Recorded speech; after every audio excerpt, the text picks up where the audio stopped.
Hello les beautés, j'espère que vous allez toutes super bien. En tout cas, moi de mon côté, ça va super top. Alors, oui, vraiment par la grâce de Dieu, je me porte vraiment super bien.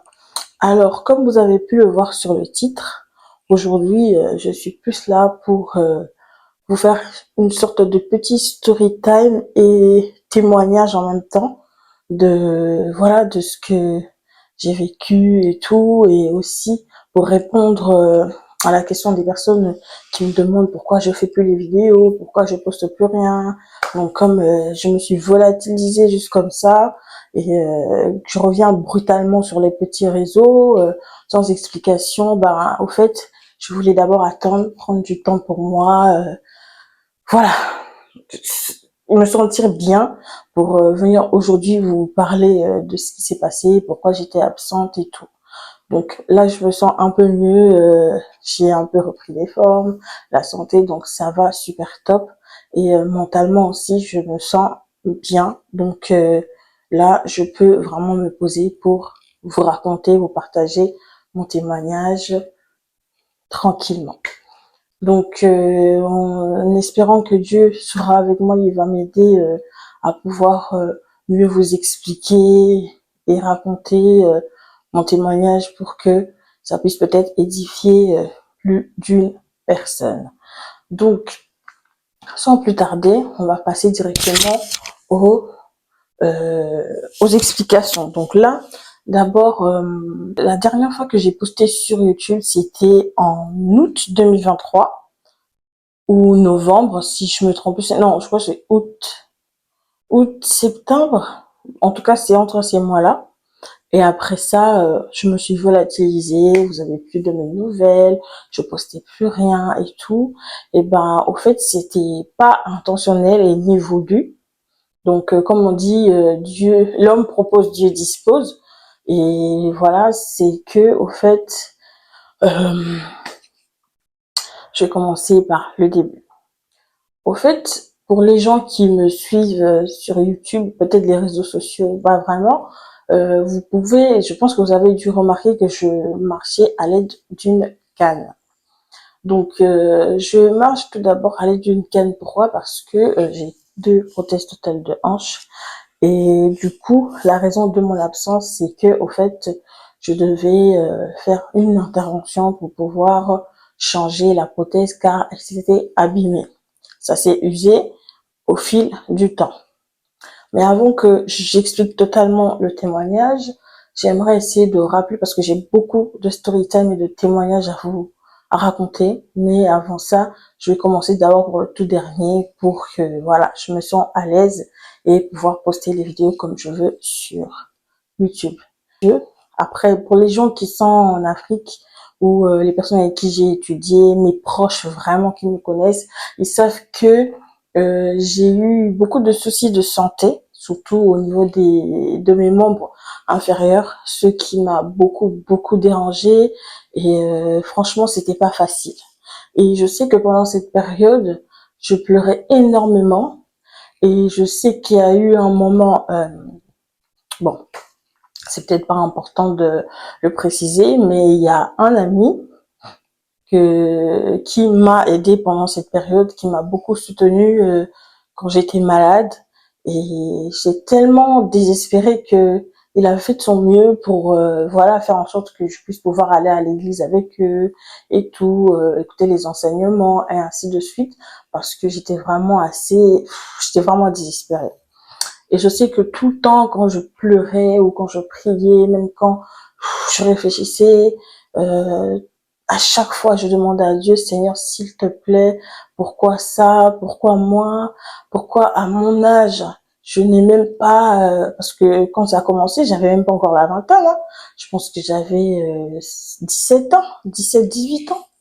Ouais, 17-18 ans, parce que je me rappelle, j'avais fêté mes 18 ans à la maison avec une ancienne copine. Donc, je priais, je demandais à Dieu de m'aider, de me guérir, parce que dès que j'ai appris ce que j'avais et qu'on m'a dit qu'en Afrique, on ne pouvait pas faire ce genre d'intervention et qu'il fallait que je puisse sortir du pays pour pouvoir justement faire à l'intervention, j'étais vraiment mal. J'étais vraiment, vraiment mal et triste. Je me rappelle, je sais que j'avais fait la promesse à Dieu.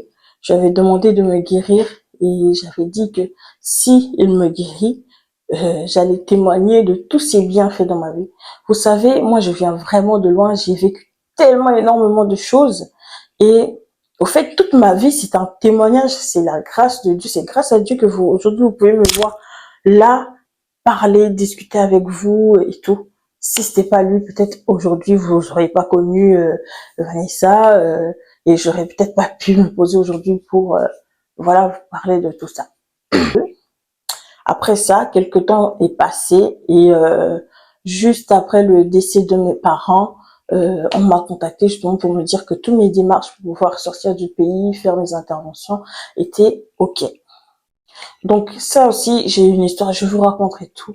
Mais là, je vous ferai, franchement, je ferai beaucoup de vidéos de témoignages. Donc, c'était juste quand on a appris le décès de mon père, pendant le deuil, c'est là que on nous a contactés pour nous dire que voilà, c'est bon, je peux me déplacer pour pouvoir, voilà, faire l'intervention et tout. J'étais super contente, mais en même temps triste parce que la personne qui faisait les démarches, c'était mon père. Et je lui ai fait grâce, je suis partie dans le pays en question. Bon, je crois que c'était en Italie, je pense que c'est en Italie, ils ont fait l'intervention et tout. Gloire à Dieu, tout s'est bien passé. Bon, j'ai eu quelques péripéties, mais ça sera dans une autre story time. Donc, après ça, je ne supportais pas le pays à cause du racisme. Donc, j'ai décidé de changer de pays. C'est là que je suis venue habiter ici en France pour m'occuper de mes problèmes de santé. Et voilà. Donc, voilà. Une fois que je me suis installée ici, j'ai eu à rencontrer des gens, des amis. Et c'est ici que justement, j'ai rencontré mon chéri avec qui on a fait un joli petit bébé de 3 ans maintenant. Et le temps est passé. Donc, pendant que j'avais fait ma première, quand je demandais à Dieu de me guérir, c'est parce que tout ce que un humain fait peut s'user. Mais ce que Dieu fait dure éternellement. Mais ce que l'homme nous met, c'est du métal en fait. Ça peut rouiller, ça peut s'abîmer. En tout cas, ce n'est pas éternel. Donc, le temps est arrivé, le temps est passé. Il a fait que après tous les temps passés, le fait que je suis tombée enceinte, la grossesse, j'ai pris du poids et tout. Après ça, bah moi je pensais que tout était bon. Je suis devenue une warrior, à soulever des trucs lourds, à faire des montages des meubles. En tout cas, je suis sûre que vous avez vu ça dans ma chaîne. Mais du coup, quelques temps après la naissance de mon fils, c'est là que j'ai commencé à avoir vraiment des fortes douleurs au niveau de mes hanches. Et dans ma tête, j'avais déjà peur parce que je savais qu'on pouvait me dire qu'il fallait réintervenir pour refaire la prothèse. Bon, j'ai attendu quelques temps, mais à un moment donné, c'était devenu trop. C'était trop douloureux, je souffrais énormément. J'ai fait beaucoup d'hospitalisations et au final, on a décidé qu'il fallait m'intervenir. Pendant cette période, excusez-moi, justement, quand je vous ai dit, les dernières vidéos, vlogs que je vous ai postés pendant les vacances avec les amis, en famille, bah, c'était pendant cette période, je souffrais énormément, mais je sais pas, j'avais eu cette force, cette énergie quand j'ai vu mes proches, parce que ça faisait vraiment longtemps, et pendant l'instant, la douleur avait disparu, en fait, parce que j'ai réussi vraiment à sortir, me balader, marcher, comme avant, en fait. Mais après, mais j'ai oublié juste un tout petit point, c'est que quelques jours avant l'intervention, j'avais un mauvais pressentiment, mais j'essayais de pas vraiment penser à ça.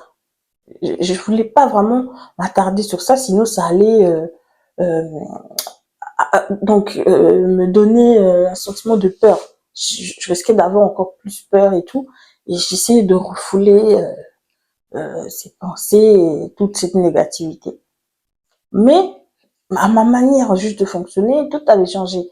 À chaque fois, je commençais à demander à mon compagnon d'aller m'acheter des trucs comme une femme enceinte, en lui disant non, j'ai envie de boire du Mont Basillac avant de partir à l'hôpital. peut-être que je pourrais plus en prendre. J'ai envie de manger une tarte aux pommes. Je vous mettrai les photos, hein.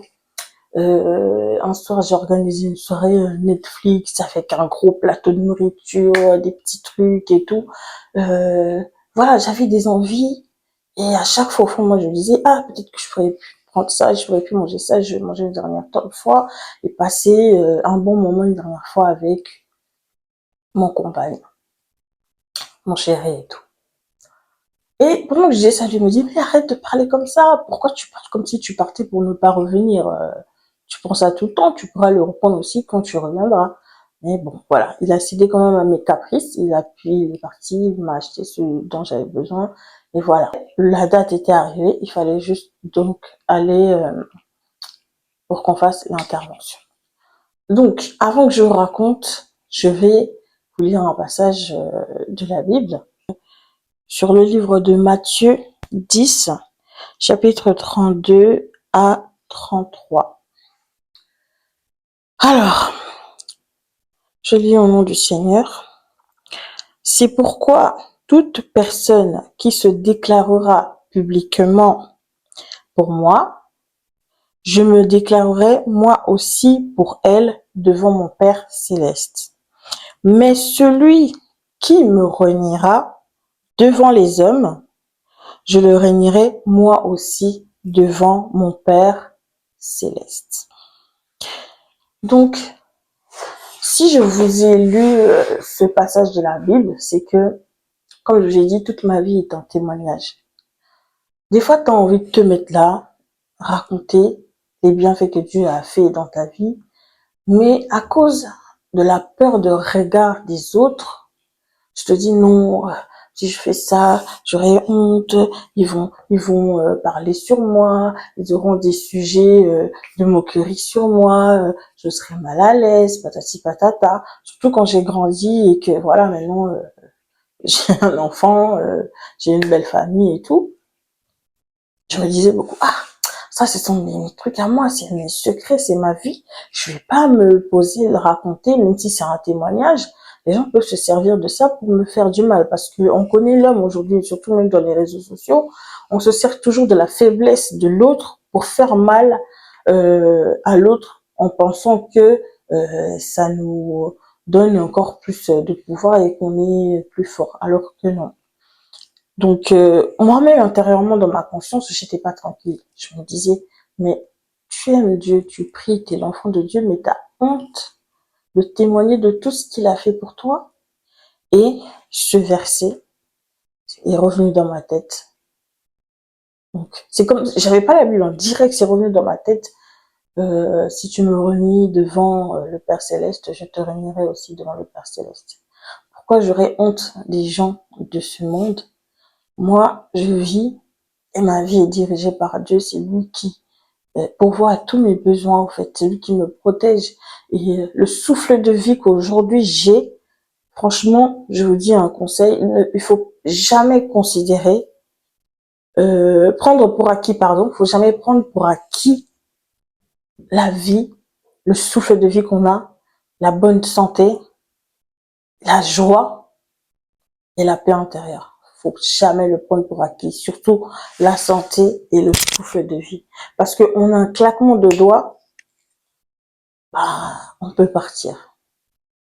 Même par un battement de cils, on peut perdre quelqu'un de proche ou qu'on connaît. Donc, il faut jamais prendre ça pour acquis.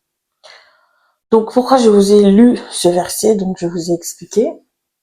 Du coup, quand vous allez comprendre pourquoi je vous ai parlé de ce verset pendant que je raconterai. Du coup, le temps est arrivé, il fallait que j'aille me faire hospitaliser pour justement faire intervention parce que on avait déjà fixé une date. Le jour arrive, je me fais hospitaliser.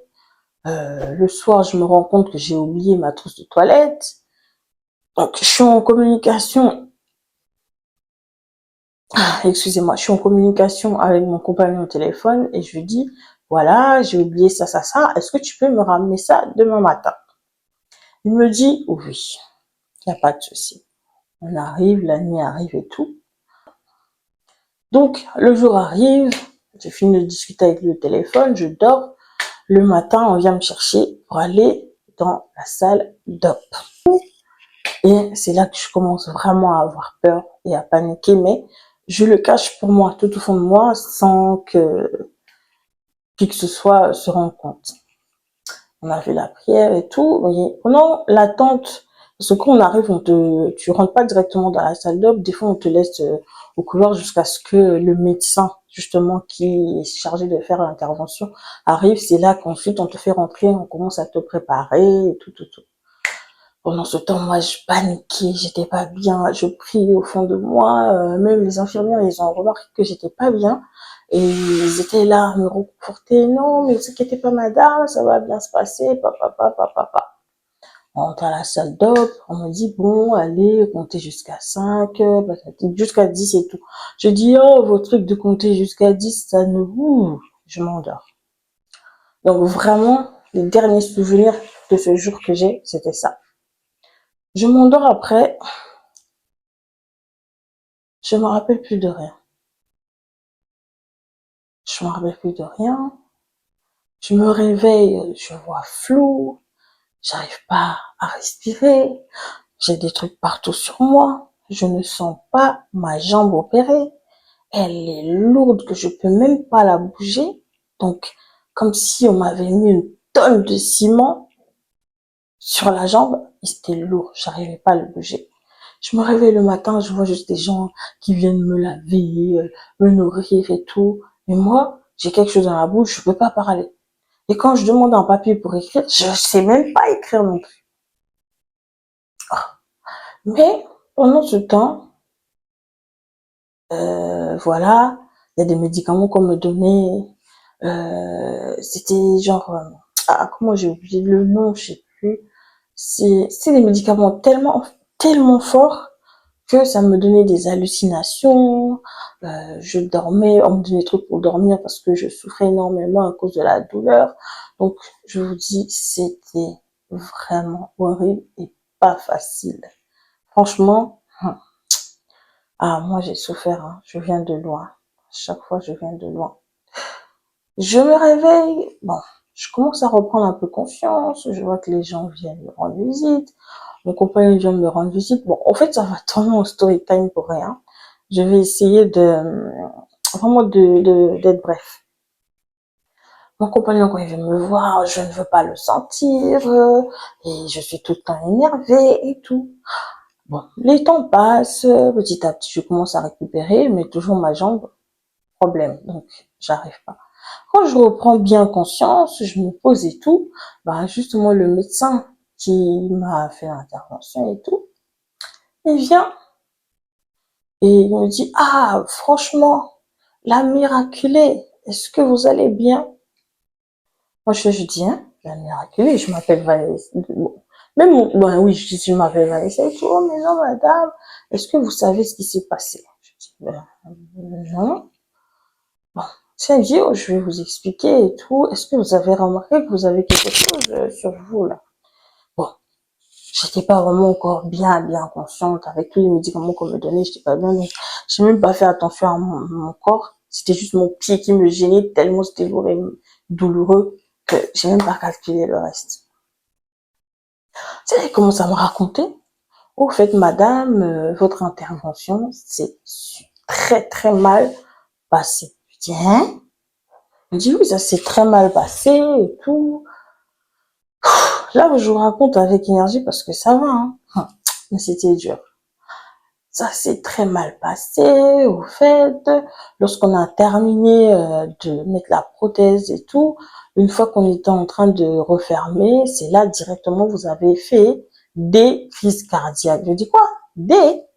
Oh oui, madame, vous avez fait 3 crises cardiaques en salle d'op et gloire à Dieu, vous êtes parmi nous, mais c'était pas facile, c'était la panique dans la salle d'opération.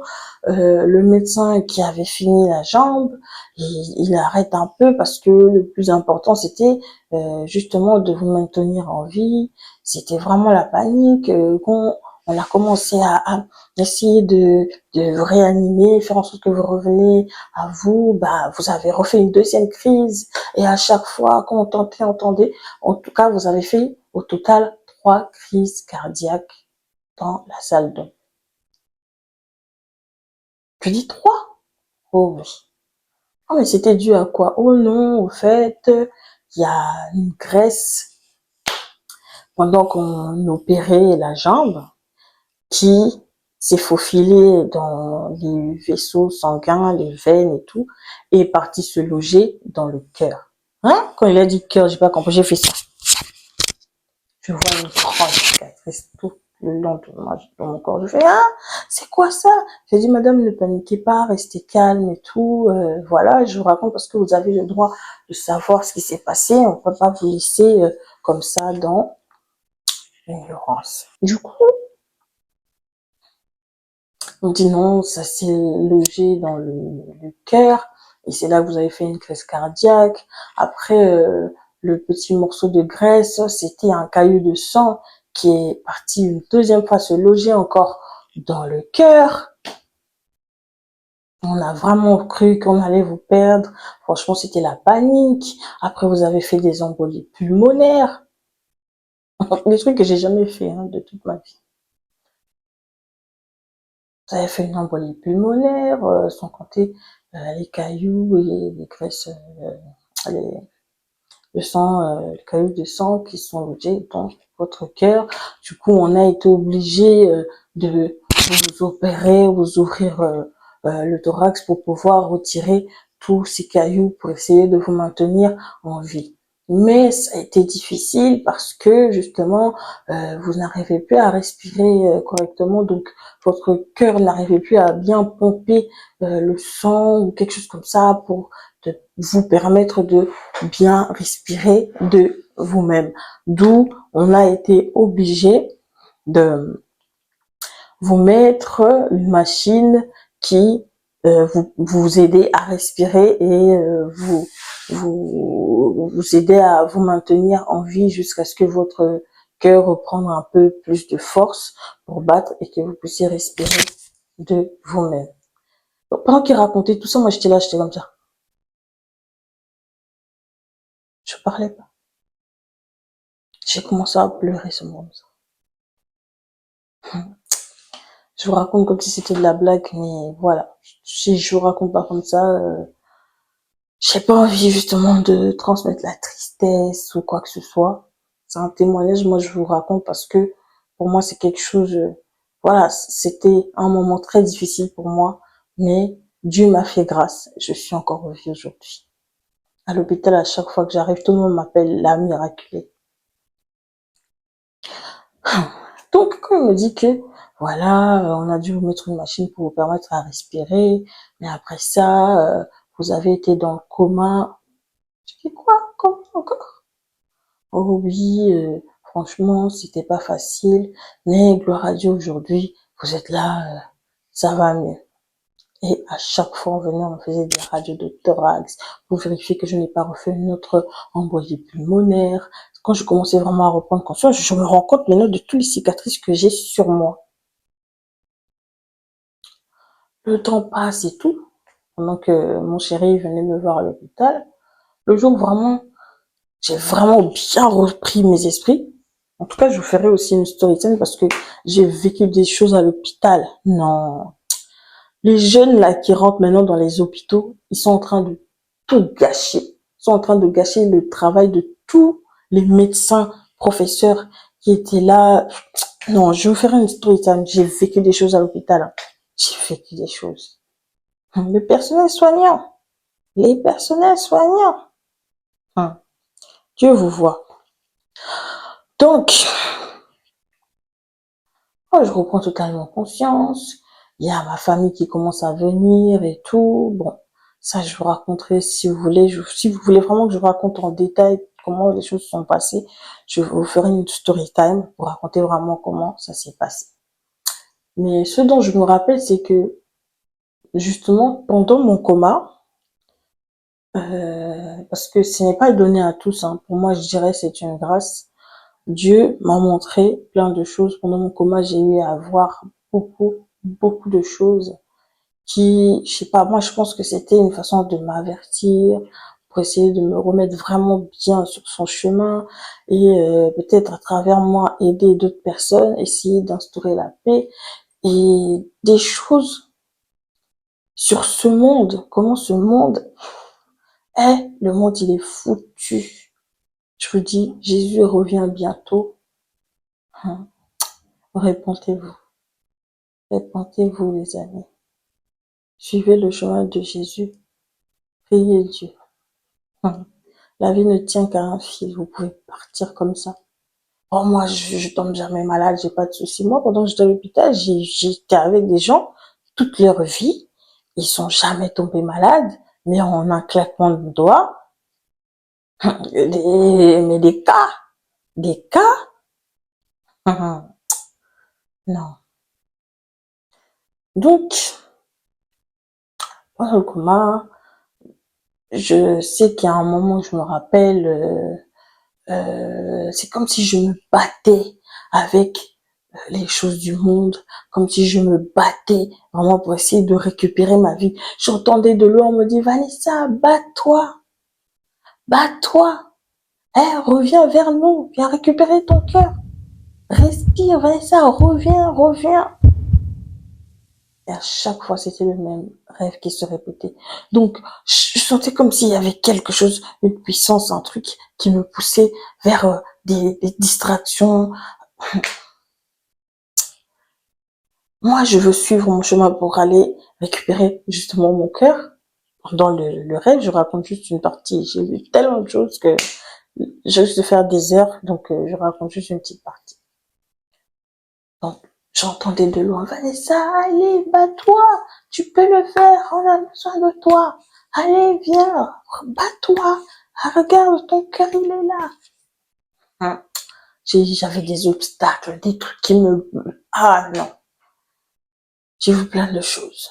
J'ai vu plein de choses sur moi, ma famille, le monde. Et franchement, quand je pense à tout ce que j'ai vu au Bangladesh, et du coup, j'ai repris conscience. C'est là j'ai bien posé des questions à mon chéri. C'est là, c'est là qu'il se met à me raconter. Il me dit non, l'intervention s'est très mal passée. Il m'a dit que t'as fait 3 crises cardiaques et tout. T'as fait plus d'une semaine dans le coma. Il m'a raconté que le lendemain, quand je lui ai demandé de me ramener ma trousse de toilette, quand il est arrivé, on n'a même pas dirigé directement dans la chambre où j'étais. On l'a ramené dans une salle silencieuse, comme ça, calme, il n'y avait personne, avec de la musique douce, genre, tu sens vraiment que, ouais, tu vois, dans cette salle, c'est bizarre. Et le médecin qui arrive, il lui dit, oh, ben, monsieur, au fait, même pas il essaie de camoufler, hein. Il dit directement comme ça que l'intervention de votre femme s'est très mal passée. Vous vous rendez compte, juste après cette visite, monsieur devait aller travailler. On vous annonce un truc comme ça. Qu'est-ce que vous allez faire?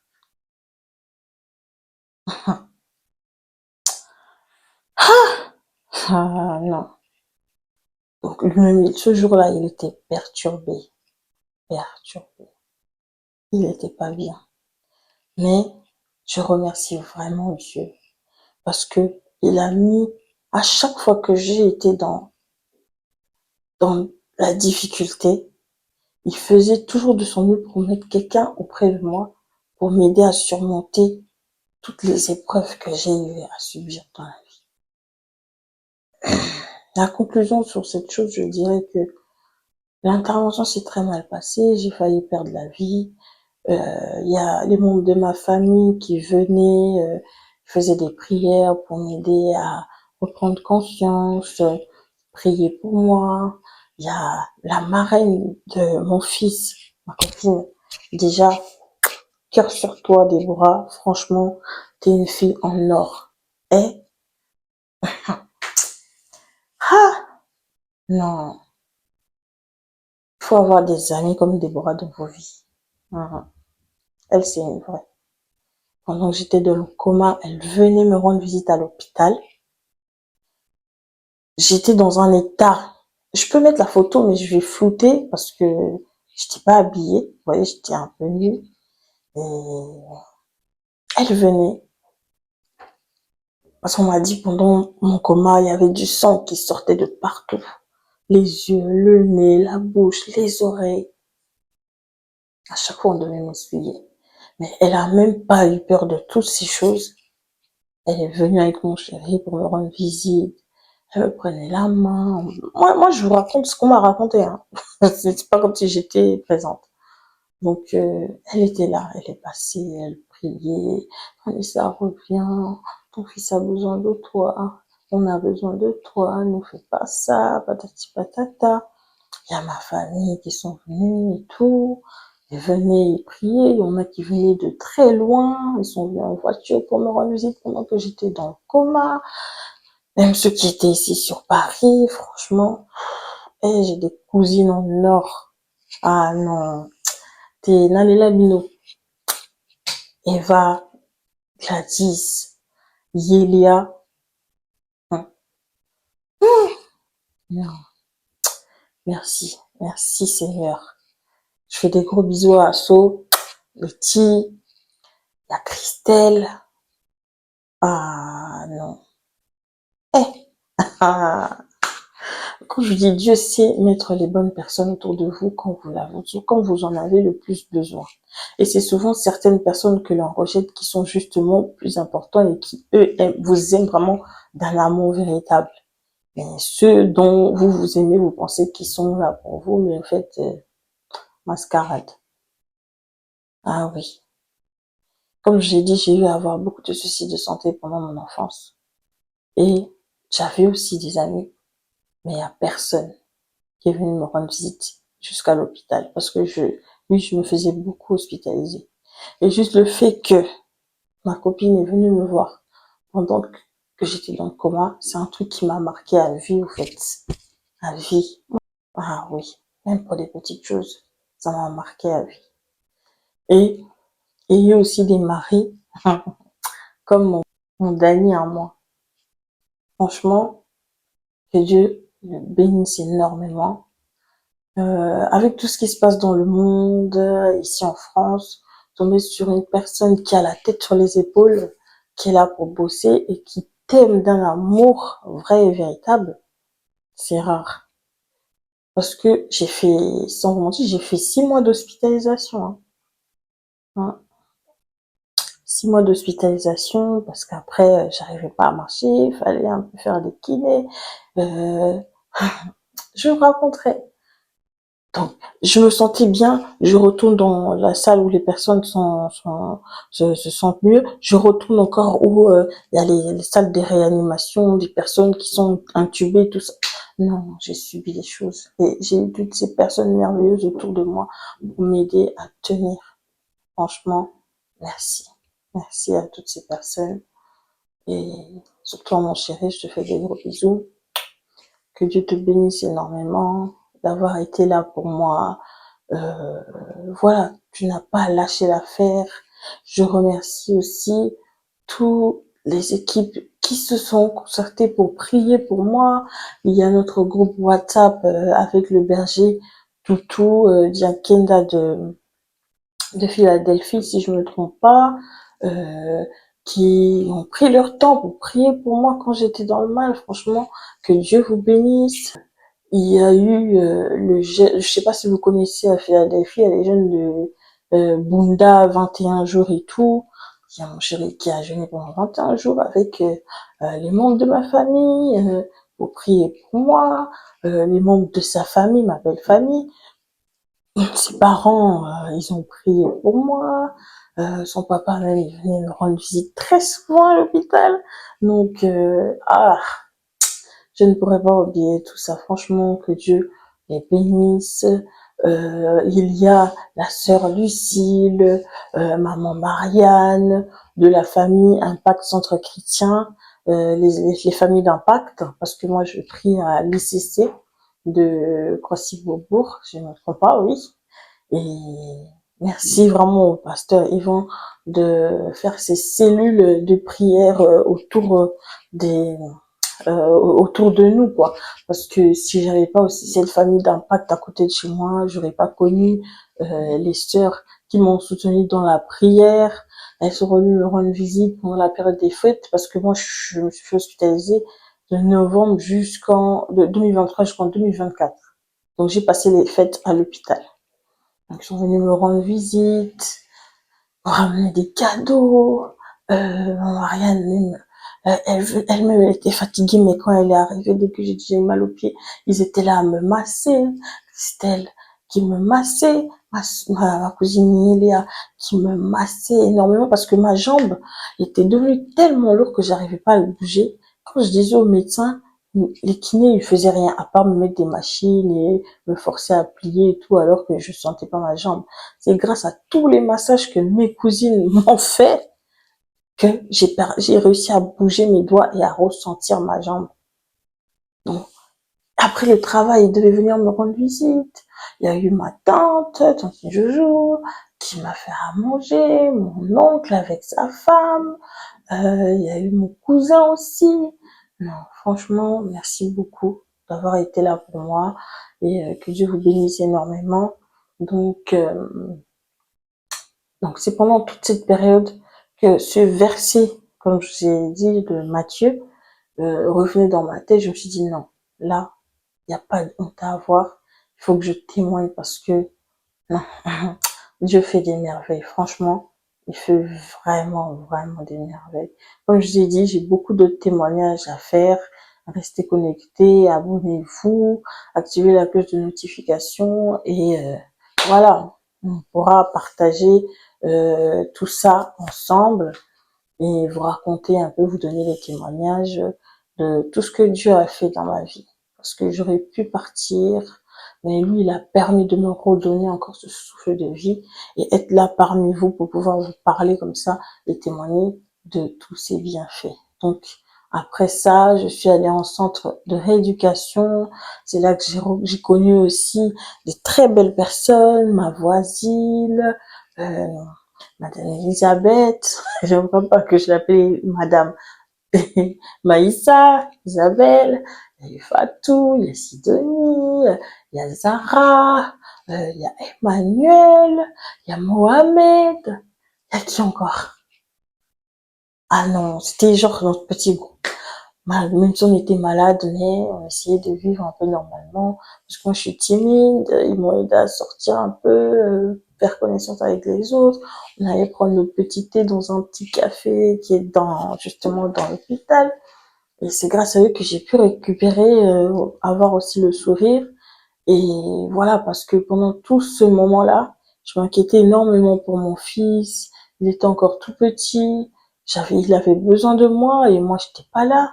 Au téléphone, quand on parlait, tu sens qu'il a besoin de sa maman. Et quand il venait me rendre visite, il voulait pas rentrer chez lui. Il voulait rentrer à la maison parce que, voilà, il voulait être avec sa maman. Donc c'était pas facile aussi pour mes proches, mais grâce à Dieu, ils ont tenu bon.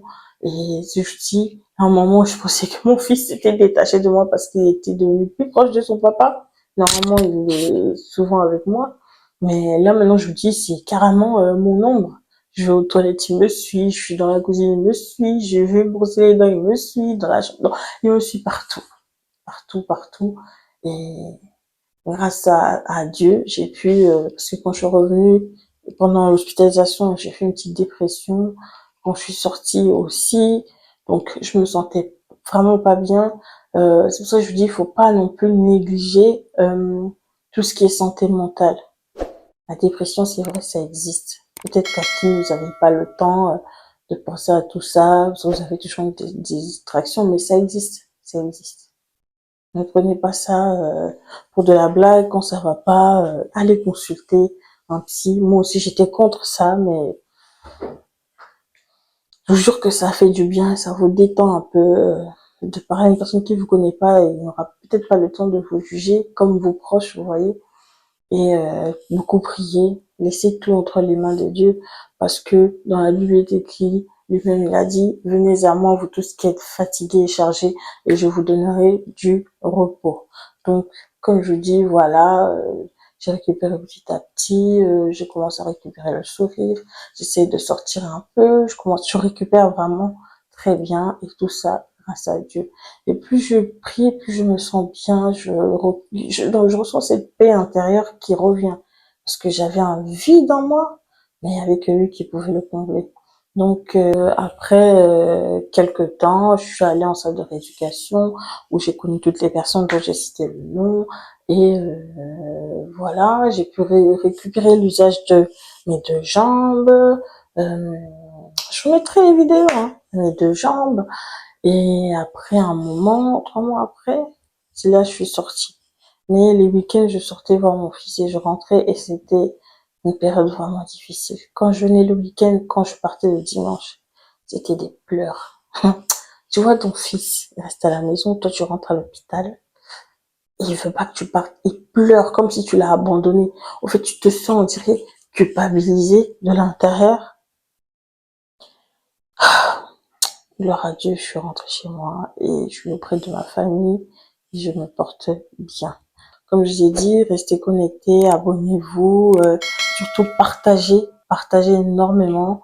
Ça pourrait aider une personne qui a perdu espoir, qui est restée dans la maladie pendant longtemps, mais qui a perdu espoir, a perdu sa confiance en Dieu, sa foi. Ça pourrait l'aider pour lui redonner encore la force pour qu'elle comprenne que Dieu, il nous écoute, il est là. On a juste à ouvrir nos portes, notre cœur, et il va siéger et s'occuper de tout. Voilà. Donc, comme vous voyez, j'aurais pu mourir, mais je suis là avec vous, et ça, c'est grâce à Dieu. Donc, voilà, c'est la fin de cette vidéo. J'espère que ça a pu vous édifier et vous fortifier. Euh, donc, n'hésitez pas à partager, comme je vous ai dit, à vous abonner, et on se retrouvera pour la suite de mon témoignage et que Dieu vous bénisse énormément et je vous fais des gros bisous. Que Dieu vous garde. Je vous aime énormément. Bye!